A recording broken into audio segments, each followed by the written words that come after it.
Salut tout le monde, c'est Anna pour un nouvel épisode de Lire avec Anna Ozan. Dans ce podcast, on s'intéresse aux livres, à ceux qui les écrivent, à ceux qui les lisent, à ceux qui les éditent, bref, vous l'aurez compris, à la lecture et à l'écriture. Et si vous ne me connaissez pas, cliquez sur le lien en description, vous trouverez mon site internet annaozan.com et pour me soutenir, vous pouvez vous abonner à la newsletter ou me suivre sur Instagram. J'espère que vous prendrez autant de plaisir à écouter ces épisodes que j'en prends à les préparer pour vous. Aujourd'hui, j'ai le grand honneur de recevoir l'écrivain à succès Nicolas Feutz. Bonjour Nicolas. Bonjour Anna. Écrivain suisse, mais aussi procureur de la ville de Neuchâtel, surnommé le Maxime Chatham roman, votre dernier polar, Le Philatéliste, s'est exporté jusqu'en Belgique. Vous avez vendu des centaines de milliers d'exemplaires de vos romans et avez gagné plusieurs prix prestigieux. En préparant cette interview, je suis tombée sur une petite vidéo faite pour le livre de poche dans lequel vous vous prêtez au jeu des questions-réponses. On vous y demande justement si vous êtes plutôt procureur ou écrivain. Vous répondez les deux, procureur au travail et écrivain pour les hobbies. Est-ce toujours le cas ou l'écrivain a-t-il pris le dessus? Alors, on peut pas dire que l'écrivain a pris le dessus sur le procureur, mais disons que c'est en train de s'équilibrer, ou en tout cas les forces sont en train de changer, parce que je pense que quand j'ai donné cette interview au livre de poche, j'étais encore à 100% comme procureur, et donc l'écriture était un hobby. Maintenant, j'ai diminué mon taux d'activité, donc je travaille à 70% depuis 3 ans, et j'attends une réponse passer à 50% prochainement. Donc, écrivain est devenu un second métier et plus seulement un hobby. Ouais, dis donc, ça doit pas être évident quand même de concilier ces deux métiers, du coup. Alors non, c'est pas évident parce que les deux requièrent des disponibilités qui sont pas toujours compatibles. Le métier de procureur évidemment requiert aussi de grandes responsabilités avec des questions de gestion de dossier dans les temps, parce qu'on sait qu'on nous reproche toujours la lenteur de la justice, donc il faut pallier à cette critique-là. Et puis aussi des responsabilités par rapport à la mise en détention des personnes, ce genre de choses. Et ça implique des délais qui sont pas toujours compatibles avec le métier d'écrivain.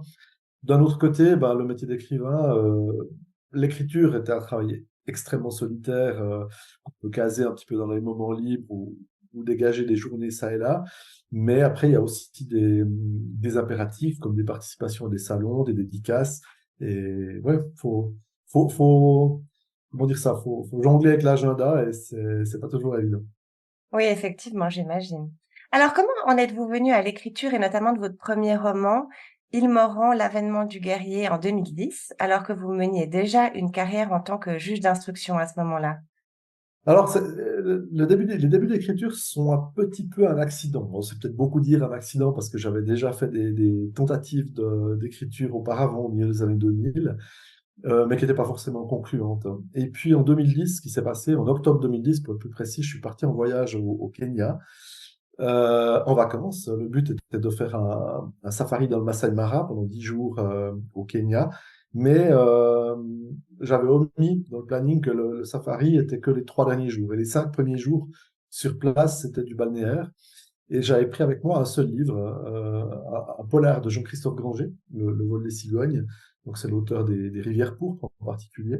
Et j'ai eu l'immense surprise de découvrir un polar qui débutait en Suisse, à Montreux, et qui ensuite suivait la migration des cigognes pour partir en Bulgarie, en Bulgarie, en Israël, et puis enfin en Centrafrique. Et j'ai terminé ce polar, j'étais vraiment conquis, et j'ai terminé ce polar dans l'avion, donc je suis arrivé en vacances sans lecture, dans un pays anglophone où il était impossible de trouver un livre en français, et voilà, pour occuper le temps libre en balnéaire, je me suis mis en fait à scénariser un livre, justement Il Morin, l'avènement du guerrier, et c'est devenu mon premier livre. C'est impressionnant que vous soyez devenu écrivain à défaut d'avoir quelque chose à lire, finalement. Alors, j'étais encore hier soir dans une bibliothèque, également dans le canton de Vaud, à Gland, et on m'a posé la question, on m'a dit, j'ai raconté cette anecdote, et la question qu'on m'a posée, c'est, euh, et si lors de ce voyage au Kenya, au lieu de prendre un livre, vous en aviez pris 4 ou 5? Et j'ai dit, ouais, c'est une question que je me pose souvent. Évidemment que si j'avais eu de la lecture, j'aurais pas scénarisé, et donc peut-être que je ne serais pas là aujourd'hui, ou j'aurais pas écrit tout ça, ou je ne sais pas, j'ai pas de réponse à ça. Mais vous aviez déjà une affinité avec l'écriture, je suppose. Pas du tout. J'avais fait ces essais de romans au milieu des années 2000, je dirais aux alentours de 2004-2005. Mais donc effectivement, je peux pas dire que j'aurais pas écrit si j'avais pris 4 ou 5 livres durant ce voyage. Je n'en sais rien en fait. Je sais pas quelle tournure auraient pris les événements. Peut-être que je me serais mis à écrire plus tard. Euh, voilà. C'est une Bon, question qui me hante. Enfin, elle me hante pas, mais on va dire, je vais m'en oui. poser toute ma vie certainement. Bon, les choses sont bien faites en tout cas. Et Exact. alors, dites-nous un peu, quel type d'écrivain êtes-vous? Vous parliez du travail d'écrivain qui est un travail solitaire. Alors, quels sont vos rituels d'écriture à vous?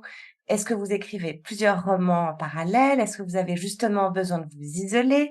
Ou au contraire, vous êtes le type d'écrivain qui a besoin d'être dans un café, d'être entouré de bruit, de personnes? Quel type d'écrivain êtes-vous? Racontez-nous. Alors, c'est difficile parce que j'ai pas de routine précise d'écriture. En fait, j'écris pas tous les jours déjà dans l'année. J'essaie de dégager des périodes parce que quand j'écris maintenant, j'essaie d'écrire de manière condensée pour ne pas sortir de mon histoire, ne pas sortir euh, voilà, de l'ambiance de l'histoire, des personnages. Je me mets quand même dans la peau de tous les personnages que j'écris, ou en tout cas j'essaie de le faire. Et je pense que c'est important d'écrire de manière soutenue et suivie, ce qui fait que ces polars, j'en écris en moyenne un par année, je les écris en 2 mois. Alors évidemment, Ah oui. précédemment à ces 2 mois, il y a tout le travail de construction du scénario qui est fondamentalement différent. C'est un travail d'imagination qui commence tout d'abord dans la tête, et puis après quand on commence à avoir beaucoup de choses dans la tête, il faut décharger quelques idées pour pas les oublier en les inscrivant dans l'ordinateur, déjà dans un document qui sera le futur livre.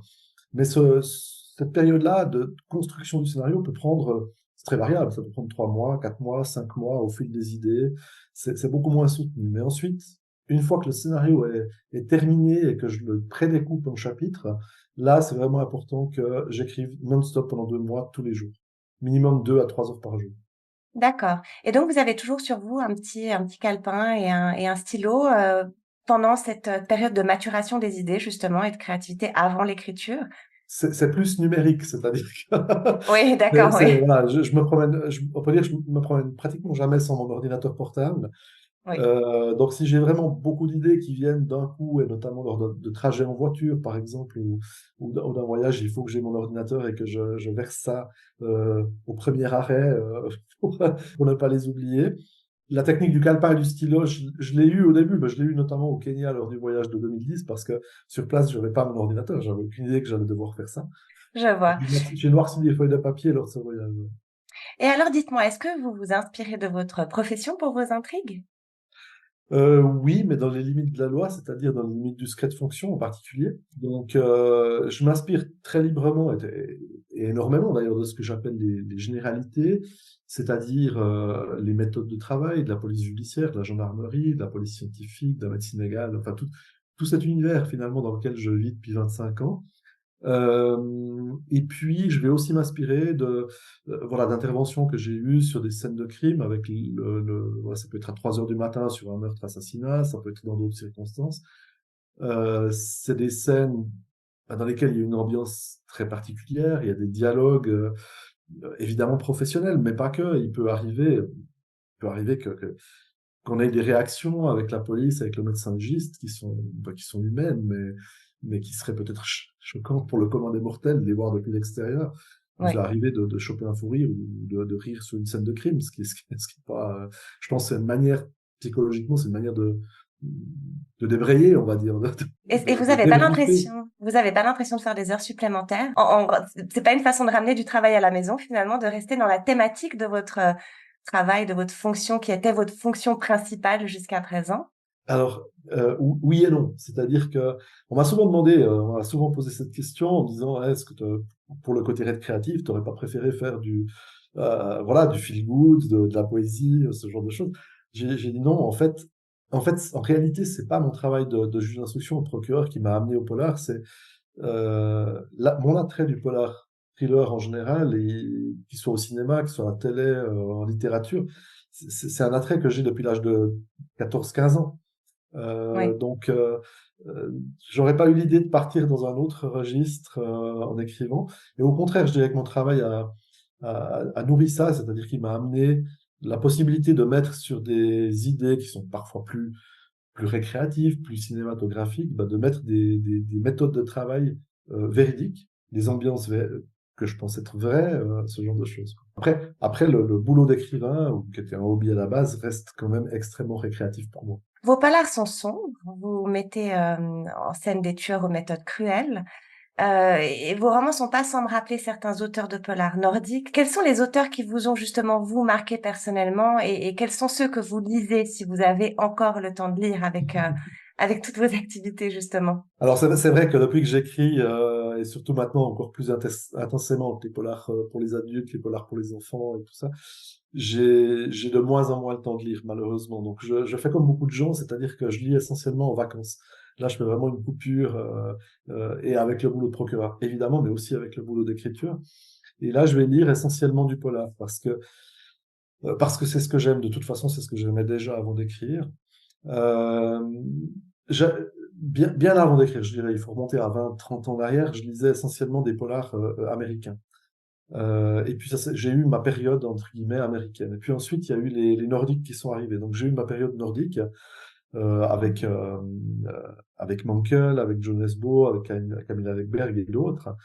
Et puis depuis 2018, on va dire, depuis que j'ai un peu quitté le carcan du territoire suisse, on va dire, depuis que les livres se vendent en France et en Belgique, je fais de plus en plus de salons du polar en France et en Belgique notamment. Et forcément, j'ai fait la connaissance de pas mal d'auteurs français. Donc depuis, quand je fais des lectures plaisir, en guillemets, je lis les copains. Les copains de lire. D'accord. Donc je suis très axé polar français. Puis je l'étais déjà aussi à la base, puisque on va dire mon mentor, entre guillemets, c'était quand même celui qui m'a donné l'idée d'écrire le premier polar. Ça reste quand même Jean-Christophe Granger. Et j'ai lu pas mal de Granger. J'ai décroché à un moment donné parce qu'il partait, selon moi, un peu trop dans l'ésotérisme. Mais là, il est revenu avec des polars très très bien plus récemment, plus terre à terre, on va dire. Et Jean-Christophe Granger est aussi extrêmement sombre et extrêmement violent. Et quand vous lisez un polar avec l'œil du procureur, justement, qui connaît tout ce milieu, justement, vous parliez de médecin légiste, du travail de la police judiciaire, etc. Est-ce qu'il vous arrive de relever des incohérences ou de relever des choses qui sont, et de vous dire, ah non, non, là, ça, en réalité, ça se passe pas comme ça? Fréquemment, Fréquemment, oui, fréquemment, c'est vrai. même pour des copains que j'adore, hein. Et d'ailleurs, là, Oui. je leur fais parfois la remarque, mais c'est souvent des détails, c'est des détails qui vont échapper au grand public, donc quelque part, parfois, quand c'est vraiment des détails qui échappent au grand public, mais qui vont choquer que les professionnels de la branche, ça m'est égal, ça fait partie du jeu, et je pense que c'est pas trop grave. Quand c'est vraiment des incohérences qui vont même être relevées par le lecteur lambda, là, ça devient beaucoup plus ennuyant, à mon avis. Ouais, vous avez Ouais, vraiment un moi, regard différent. C'est un peu comme des médecins qui regardent Urgence, ou enfin Urgence c'est vieux maintenant, mais oui, des médecins qui regardaient, je sais pas, Grey's Anatomy et puis qui disent mais pas du tout, le patient serait mort là à ce moment-là. on se comprend. Voilà, ouais. Non, non, c'est tout à fait ça.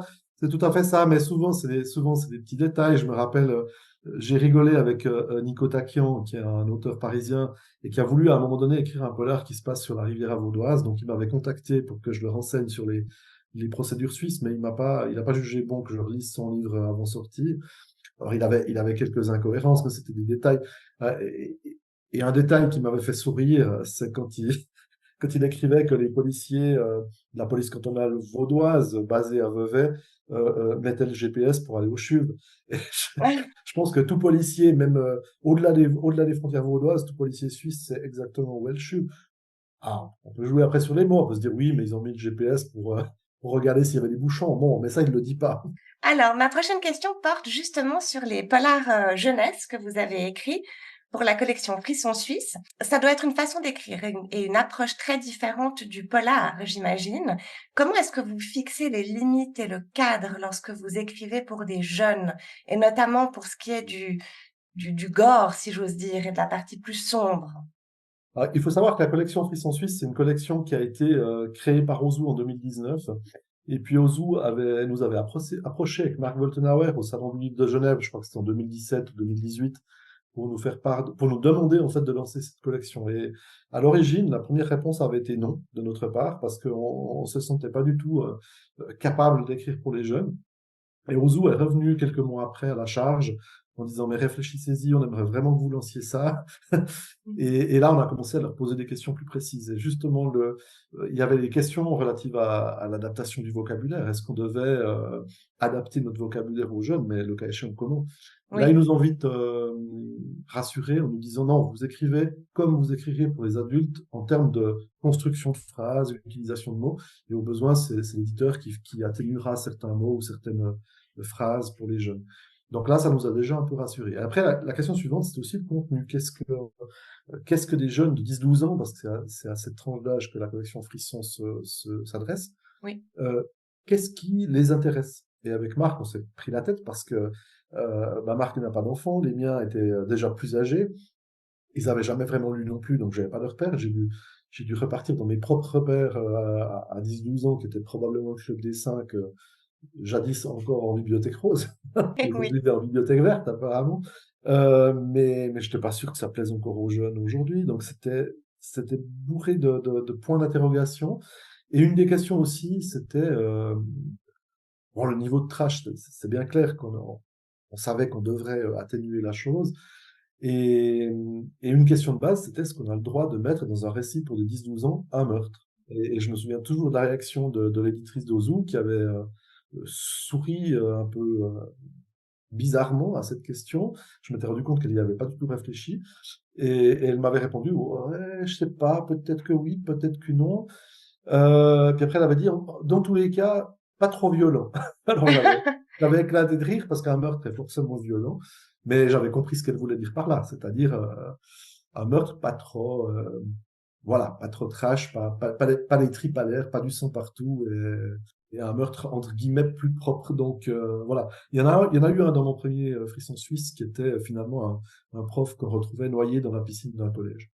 D'accord, ouais, effectivement. Bon, le défi semble réussi, vous en avez écrit plusieurs. Mes enfants adorent, ils ont respectivement 10 et 12 ans, donc je peux vous dire que en tout cas, eux aiment beaucoup et puis ils semblent que ce soit un succès, général, pas seulement auprès des miens. Les villes C'est une suisses, collection qui cartonne en Suisse oui, et qui va débarquer en France le 23 février parce que maintenant, Ozu nous a demandé avec Marc Woltenauer et moi de lancer une collection Frisson France. Alors, je mets des guillemets à France parce que déjà, Frisson France, ça sonne moche. Et du coup, ils ont décidé de l'appeler Frisson tout court. d'accord, Et donc à partir de février, vous dites?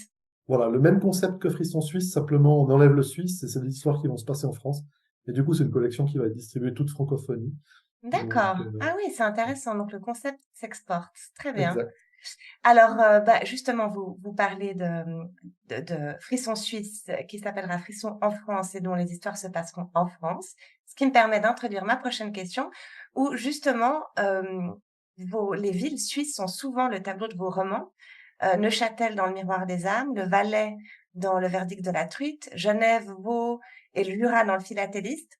Est-ce un choix artistique de placer nombreuses de vos intrigues dans la région? Est-ce qu'il y a une volonté de mettre en avant la région de laquelle vous venez? Alors, je pense que ça a évolué au fil du temps. Et je pense que mes premiers polars voyageaient beaucoup, mais toujours entre Neuchâtel et l'étranger. Euh, Ça traduisait un petit peu ce que beaucoup de personnes vivent, c'est-à-dire qu'on connaît souvent notre entourage proche géographiquement parlant, et parfois on connaît mieux certaines régions de l'étranger que le reste de la Suisse romande, parce qu'on part en vacances au sud de la France ou en Turquie ou je sais pas où, mais on va pas forcément visiter le canton de Vaud, le canton du Valais ou d'autres. Et, et au fil du temps, j'ai estimé que j'avais suffisamment exploité la région de Châteloise. Je dis pas que je vais pas y revenir dans mes prochains polars, mais j'ai aussi appris à connaître la Suisse romande de manière beaucoup plus détaillée depuis que je fais des salons et des dédicaces. Je prends parfois un peu de temps pour aller visiter des villes. Par exemple, avant d'écrire en 2010 et avant de commencer les dédicaces en 2013, je n'avais jamais mis les pieds de ma vie à Vevey. Et je me suis demandé pourquoi. Et en fait, je me suis rendu compte que j'avais jamais eu de raison d'aller à Vevey. Je connaissais Vevey depuis l'autoroute en passant de Neuchâtel au Valais, quoi. Donc à ce moment-là, j'ai commencé à me promener dans certaines villes suisses ou certaines zones campagnardes suisses. Et j'ai commencé à regarder ça d'un autre œil, c'est-à-dire l'œil du créateur, du scénariste, en me disant, ah bah tiens, ça c'est un endroit sympa où on pourrait y mettre une scène de crime, ou pas forcément, enfin une scène d'un polar en général. Tout à fait, avec l'œil de l'artiste. Nicolas Feuss s'est découvert lui-même, a affirmé Yvan Slatkin dans ce podcast il y a quelques semaines. Il faut dire que votre parcours éditorial est atypique, hein. Vous avez d'abord publié à compte d'auteur vos premiers romans, vos 8 premiers romans, si je ne me trompe pas. Et c'est votre roman, pardon, Aurora Borealis, primé au Salon du Livre de Paris en 2018, qui vous a ouvert les portes des maisons d'édition françaises avec le livre de poche et suisses avec les éditions Slatkin, justement. Pourquoi avoir choisi l'autopublication pour ces premiers romans? Alors, quand j'avais écrit Le Morin de l'Avènement du guerrier, je l'avais quand même envoyé, j'avais envoyé le manuscrit à diverses maisons d'édition. Surtout, c'était un milieu que je connaissais pas du tout. Et j'avais listé plus d'une centaine de maisons d'édition, alors majoritairement en France, mais aussi un peu en Suisse. Et je m'étais dit, je vais pas envoyer 100 ou 200 manuscrits par la poste. Parce que il faut savoir que les maisons d'édition sérieuses, en tout cas à l'époque, maintenant elles ont peut-être évolué, refusaient systématiquement les manuscrits par mail. Donc Ah, c'était, si vous preniez des Albin Michel, des Gallimard, des Fayard, il y avait une mention sur leur site internet, inutile de nous envoyer un manuscrit par mail, nous ne le traiterons pas. Donc c'était des manuscrits papier. d'accord. Et les manuscrits papier, il y avait encore des exigences supplémentaires de ces maisons d'édition. Ils devaient impérativement être en format A4, donc exclu de les réduire. Ils devaient impérativement être recto et pas recto verso, exclu de faire du recto verso. Donc, mon manuscrit d'Ilmoran, l'avènement des guerriers, était pratiquement un paquet de feuilles comme ça, A4, Ah à mettre oui, sous pli par la poste et pour la France. oui, Et ça coûtait, je me souviens de tête, c'était 36 francs l'envoi. Et donc j'avais fait 10 envois, je me souviens, en France, ça m'avait coûté quand même 360 balles. Et j'ai attendu. J'ai attendu. Des mois se sont écoulés. Petit à petit, au bout de 3 mois, ou mieux, 4 mois, les lettres de refus arrivaient, mais je crois que j'ai attendu jusqu'à 8 ou 9 mois pour les dernières lettres de refus. Il y en a peut-être même 2 qui m'ont jamais répondu. Et après, j'ai dit non, mais je vais pas continuer de faire des envois comme ça, 10 par 10 je vais perdre 3 ans, je vais perdre 4 ans. Puis un jour, quelqu'un m'a parlé d'auto-édition. J'ai essayé, je me suis dit, oh, bon, tant pis, je fonce là-dedans. Je n'étais pas trop documenté à ce sujet. J'avais aucune idée de l'image parfois un peu négative qu'on peut avoir encore aujourd'hui de l'auto-édition. Je vois que les idées évoluent parfois. heureusement. Mais, voilà. Mais il y a du très bon en auto-édition, comme il y a du très mauvais en édition traditionnelle. Tout à fait, absolument, Voilà. oui. Donc après c'est vrai que l'auto-édition a beaucoup d'écueils quand même. Il faut tout faire soi-même. Euh, bon, la mise en page intérieure, la couverture, alors on peut se faire aider évidemment, mais après il faut faire imprimer, il faut se faire livrer, il faut stocker les livres, il faut faire les dépôts soi-même en librairie. Ça, on peut le faire dans un rayon géographique extrêmement restreint, mais on peut pas. Je me souviens, moi, de ma trilogie au départ, ma trilogie Maasai, ça allait bien pour Neuchâtel, pour La Chaux-de-Fonds, pour Yverdon, pour Fribourg.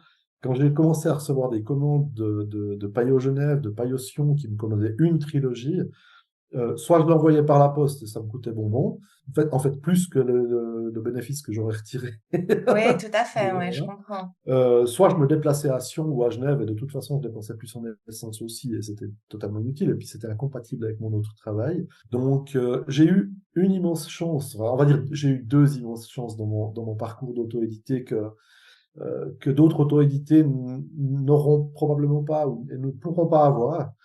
Euh, D'une part, c'est l'accès aux médias parce que j'avais mon aura de procureur ou de juge d'instruction à l'époque et j'avais eu depuis plus de 10 ans accès, enfin voilà, tout un réseau médiatique par rapport à ça. Donc, immédiatement, quand les médias suisses ont su que j'écrivais des polars, ils ont tous couvert la chose. Oui, Et ça, c'est une chose, ça, c'est un aspect. Et puis l'autre aspect, c'est que quand le principal distributeur suisse, qui s'appelle l'OLF, l'Office du livre de Fribourg, a commencé à entendre les chiffres de vente de ces titres auto-édités, c'est eux qui m'ont contacté. Et ils m'ont dit, écoutez, Monsieur Feucht, avec vous, on ne sait pas ce qui se passe. Euh, on ne distribue jamais professionnellement des auto-édités, ça ne se fait pas. Et en France, c'est d'ailleurs exclu par les canaux de distribution usuels.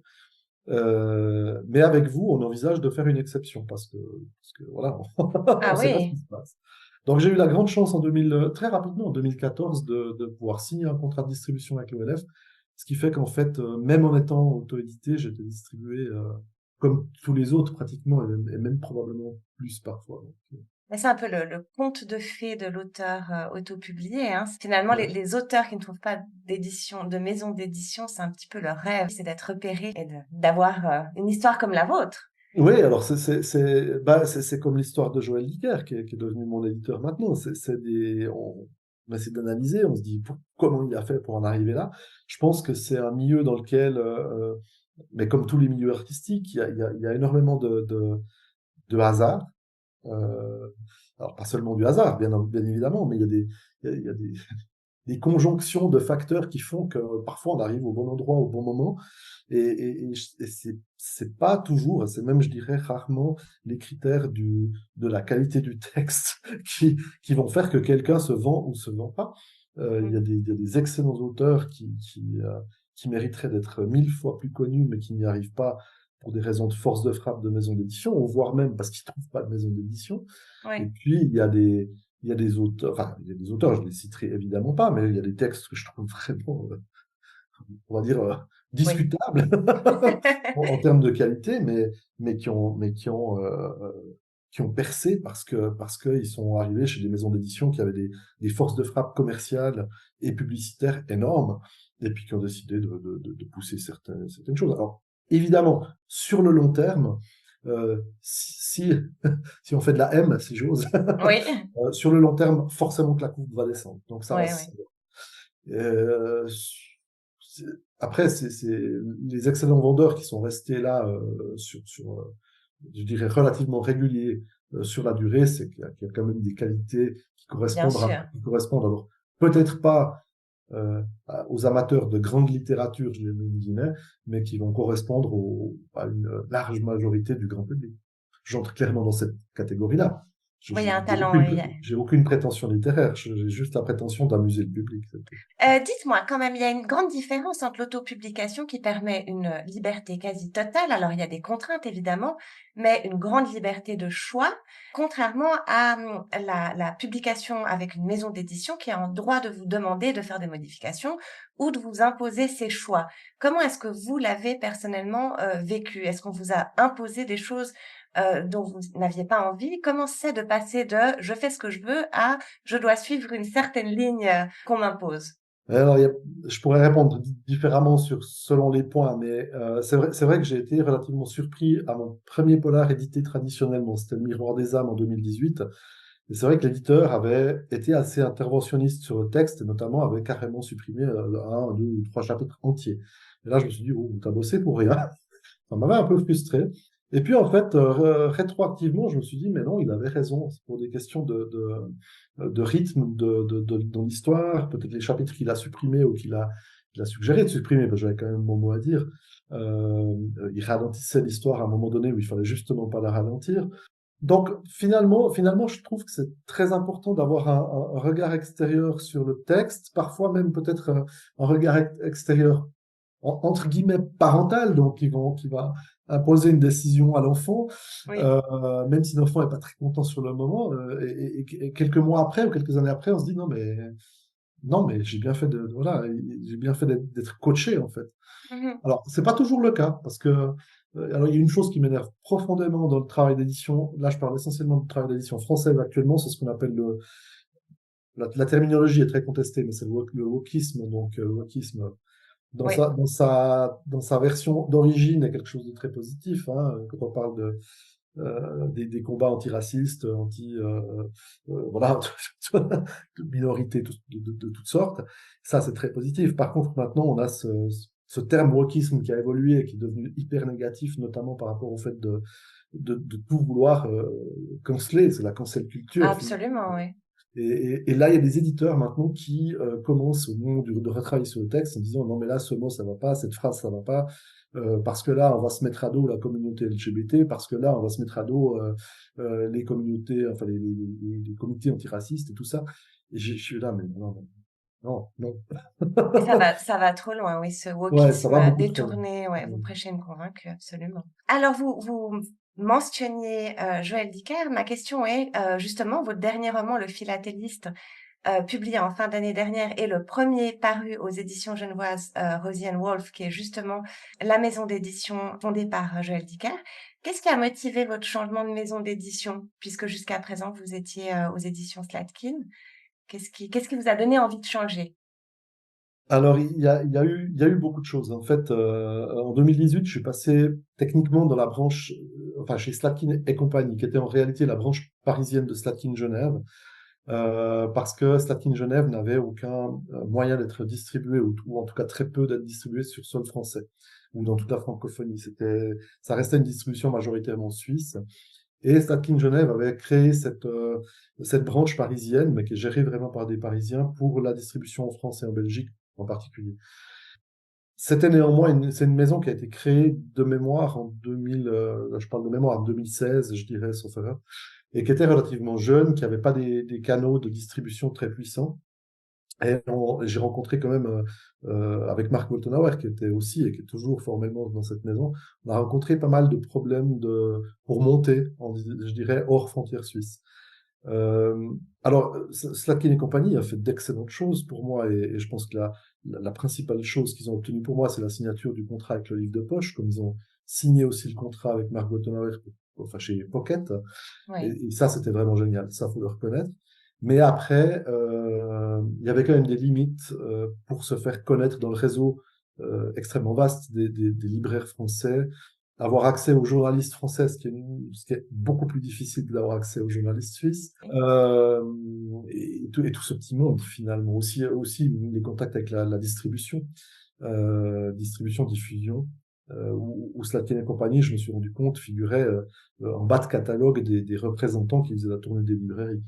Et quand Joël Dicker m'a proposé en 2021 de le rejoindre, alors il m'avait d'emblée dit que ça ne pourrait pas se faire avant 2023 parce qu'il créait la maison Rosienne Wolf en 2022 et qu'il réservait 2022 pour son propre livre et pour la mise en place de sa maison, qui était un immense boulot. Donc il m'avait dit en 2023, il y a une place pour toi. Donc je l'ai su 2 ans avant. Et pendant 2 ans, j'ai travaillé dans cette optique-là. C'est vrai que ben, ce qui m'a attiré, c'est bien évidemment l'aura de Joël, ça c'est clair. L'aura aussi qui signifie que ben voilà qu'il est respecté dans le monde du livre, qu'on va l'écouter, que d'être le premier ou un des premiers auteurs à publier chez lui va attirer l'attention. Et ça a été le cas auprès des oui. libraires français, auprès des journalistes. Obtenir des traductions que je n'avais jamais obtenues chez Slatkin et compagnie. Là, j'en ai déjà 4 en cours chez Rosienne Wolf pour le philatéliste. Ah oui, et quelle traduction, je peux vous Il va demander sortir en déjà? espagnol, en italien, en hollandais et en finlandais. Ah Pour oui, dis l'instant. donc, félicitations, ouais, Et il y en aura super. probablement d'autres. J'attends impatiemment l'allemand avant l'anglais, parce que le marché D'accord. anglais est très particulier, mais l'allemand, oui, par rapport à la Suisse allemande notamment, et par rapport à l'Allemagne qui lit énormément de polar. Donc ça vous a ouvert d'autres perspectives finalement, des nouvelles Ah, perspectives que vous n'aviez pas chez Slatkin et compagnie jusqu'à très présent. clairement. Ouais, très D'accord. clairement, et ça se concrétise maintenant. Bon, il faut dire que le philatéliste n'a que 4 mois de vie en librairie, euh, mais je vois déjà assez nettement la différence, même si je suis à des années-lumière de Joël Dicker lui-même. Pour le moment. Pour le moment, ouais, non, mais il faut déjà beaucoup de patience. Dans le milieu de l'édition parisienne, on dit qu'il faut 10 ans pour construire un auteur, c'est-à-dire pour le faire connaître sur l'entier du territoire français, Oui. sauf évidemment exception où un auteur explose pour X ou Y raison. Donc, il faut être patient. Et je dirais les deux points d'interrogation que j'ai eu avec Joël qui m'a proposé ça, qui étaient un petit peu les deux points noirs au tableau, c'était que, bien évidemment, Rosienne Wolf allait être une nouvelle maison d'édition. Je ne savais pas ce que ça allait donner. Et puis, quand Joël a publié, enfin, a envoyé un communiqué de presse sur la création de Rosienne Wolf, évidemment, les journalistes, majoritairement français, lui ont demandé s'il se lançait dans l'auto-édition, ce qui n'est pas du tout le cas, parce qu'il a toute une équipe de professionnels derrière lui, et c'est pas lui l'éditeur, finalement. Enfin, Bien sûr. l'éditeur technique, c'est pas lui. Et, et je me suis dit, est-ce qu'il veut vraiment publier d'autres auteurs ou est-ce qu'il veut d'autres auteurs comme prétexte pour justifier que ce n'est pas de l'auto-édition pour lui-même? Donc ça, c'était une question, j'en ai un peu parlé avec lui. Donc aujourd'hui, c'est une question que j'ai totalement retirée du tableau parce que ça savait clairement ne pas être le cas. Et puis l'autre point noir, qui est celui qui vraiment m'a fait le plus hésiter, c'est que ça impliquait pour moi de quitter le livre de poche pour les futures Oui. nouveautés. Parce que Joël Dicker a créé chez Rosie Wolf sa propre collection Rosie Wolf Poche. Ah oui, Donc d'accord, c'est intéressant. voilà. Et le livre de poche, c'était quand même la machine de guerre numéro un en France. Mhm. Donc j'ai demandé à Joël initialement s'il voulait pas, pour les poches, me laisser au livre de poche, et il m'a répondu, ben non, j'ai pas créé Rosie Wolf Poche pour t'envoyer ailleurs, donc tu prends tout ou tu prends rien. Mhm. Ouais, oui, d'accord, je vois. Alors ça a été un sacré dilemme pour moi au départ, et puis finalement, ben, j'ai un petit peu obtenu le beurre et l'argent du beurre, parce que toutes mes nouveautés Rosie Wolf vont effectivement sortir en Rosie Wolf Poche, mais j'ai réussi à revendre au livre de poche tous mes titres auto-édités. Ah Donc oui. les 8 premiers titres, alors il y avait Aurora Borealis qui était déjà sorti de l'auto-édition pour passer au livre de poche, donc il n'y en a plus que 7 qui sont en auto-édition aujourd'hui, mais ces 7 premiers titres viennent d'être rachetés par le livre de poche et vont sortir un par année dans les 7 prochaines années à partir de 2025.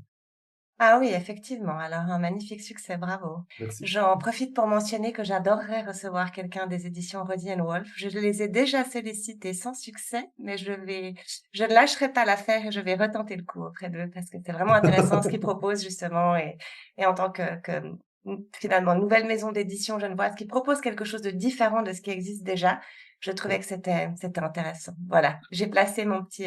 Mon, Bah, j'ai surtout placé mon Joël, petit appel, voilà. Joël peut se permettre le luxe de ne publier que ce qu'il aime, et que ce qu'il veut publier, sachant même que certains titres se vendront peut-être pas ou seront extrêmement difficiles à défendre.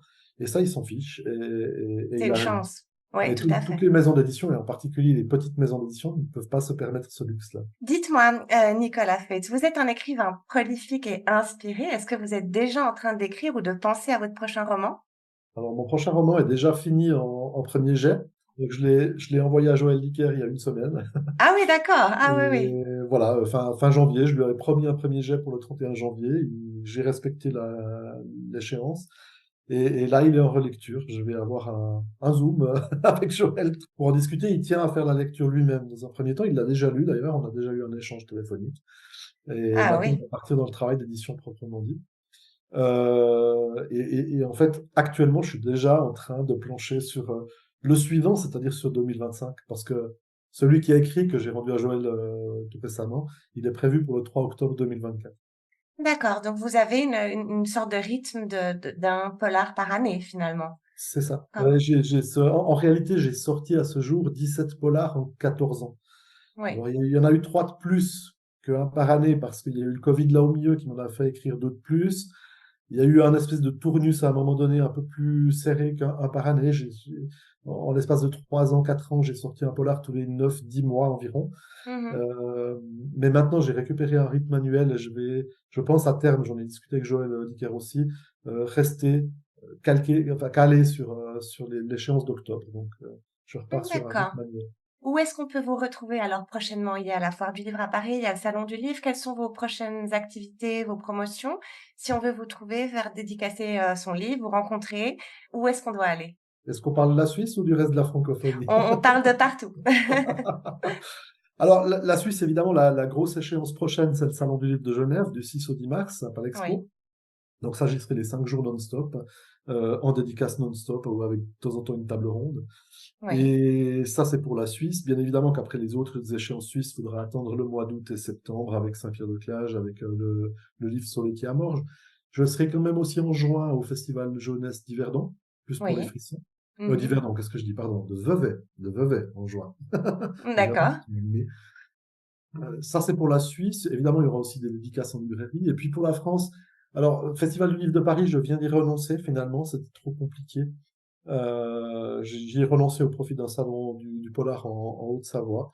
Et je vais, de toute façon, je suis pratiquement tous les week-ends en salon du livre, majoritairement en France, entre Genève, donc entre début mars et fin juin. Et on trouve toutes vos dates sur votre site internet Exactement. que je mettrai en commentaire de cet épisode de podcast. Mon dernier conseil, pardon, ma dernière question, c'est quel conseil justement donneriez-vous à un jeune écrivain, une jeune écrivain? C'est extrêmement compliqué parce que ça dépend dans quel registre ce jeune écrivain, cette jeune écrivaine veut se lancer. Je dis toujours, moi, même dans le polar, on n'a pas tous les mêmes techniques, mais le polar le polar, on peut le dire, est un domaine très technique. Et donc, si on veut qu'un polar tienne la route, je dirais, moi, je conseille toujours de faire un scénario, de faire un plan et un scénario assez détaillé avant de se lancer dans l'écriture. On est quand même très majoritairement des auteurs à faire ça dans le milieu du polar. Après, si vous vous lancez dans des essais littéraires, peut-être dans la philosophie, dans des récits de vie, peut-être que c'est plus facile de d'écrire sans vraiment savoir où on va, se laisser guider par ses personnages. Donc c'est pas les mêmes techniques non plus. Et puis j'ai eu ce genre de conseils, enfin de demandes de conseils plusieurs fois. Je dis aussi aux jeunes écrivains ou à la jeune écrivaine, ça dépend ce que tu cherches. Euh, on a vu beaucoup de demandes de conseils avec Margot Tenoir dans le milieu du polar parce que le polar a explosé alors de longue date aux États-Unis, ensuite nordique, mais maintenant il a explosé depuis quelques années en Suisse. Et on a l'impression qu'il y a des gens, des auteurs qui veulent s'engouffrer dans cette branche-là parce que c'est une branche qui marche. Oui, Et ça, je dis, c'est une erreur parce que le polar suisse maintenant est justement en train d'être saturé. d'accord. J'hésite pas à le dire. Il y a les auteurs qui sont arrivés le plus récemment dans le milieu du polar suisse ont énormément de peine à faire leur place parce que la place est prise. Je dis pas ça, Non, c'est non, bien pas sûr. moi ou autre, mais simplement il faut se rendre compte que la très grande majorité des lecteurs ne sont pas, c'est pas des lecteurs qui vont lire 50, 60 livres par année. La très grande majorité des lecteurs, c'est des lecteurs qui vont lire 4 ou 5 livres par année, principalement en vacances. Et quand ces lecteurs-là ont déjà leurs auteurs phares, ils vont souvent rester chez ces auteurs-là. On le voit en France. Oui, c'est En vrai. France, il est extrêmement difficile aujourd'hui de s'imposer parce que vous avez des Bernard Minier, des Franck Tillier, des Chatham qui occupent le terrain et qui occupent ces lecteurs qui ne prennent que 3, 4, 5 livres par année. Oui, tout Et, à fait. voilà. Et on arrive à ce stade-là en Suisse. Donc je dis toujours, si tu aimes le polar, ben fais du polar. Mais si tu cherches la gloire, enfin si tu cherches à entrer dans un milieu qui semble bien marcher, alors à ce stade-là, aujourd'hui, tu as meilleur temps de créer ta propre voix. Et Mhm. notamment, il y a des milieux qui en Suisse, je dis pas qu'ils marchent pas, mais ils mériteraient d'être plus vus. Je pense notamment à la fantaisie, au fantastique. C'est un registre, mais il y en a bien d'autres. Et je dirais, à mon avis, il y a matière à jouer un gros coup dans le milieu science-fiction, fantasy, fantastique, parce que pour l'instant, personne n'a pris le terrain en Suisse. Bon, en tout cas, le polar n'est pas mon domaine, mais j'ai énormément de plaisir à lire vos polars à vous, Nicolas Feutz. Et c'était un plaisir également de vous avoir dans ce podcast. Et je vous remercie infiniment d'avoir pris le temps de répondre à toutes mes questions, pour mon plaisir et pour le plaisir de nos auditeurs. Enfin, merci beaucoup, Anna, de m'avoir sollicité. Bonne continuation alors et à très bientôt. À vous aussi. Quant à vous, chers auditeurs et chères auditrices, je vous dis à très vite pour un nouvel épisode.